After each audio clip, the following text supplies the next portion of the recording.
Moi kaikki! Tässä testistämme esittelemme, mitä hyötyä on kahdesta korvasta.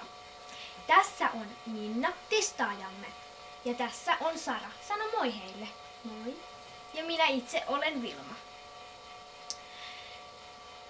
Tähän testiin tarvitaan huivi, joka laitetaan Minnan silmien eteen niin, ettei hän näe mitään. Noin. Sitten Sara, missä huivi on? Sara laittaa nyt Minnan silmien eteen huivin.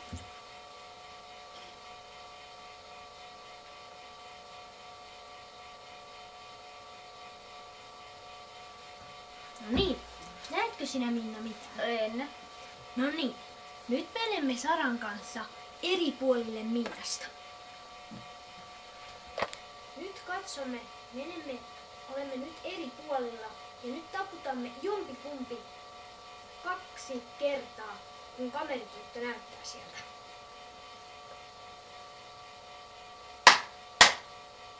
Tuolta. Aivan oikein! Täältä. Aivan oikein! Nyt Minna peittää toisensa korvansa. Täältä. Valitettavasti se on väärin. Tuolta. Ei kai! Väärin. Nyt näitte, mitä hyötyä on 2 korvasta yhdellä korvalla. Ei aina välttämättä pärjää.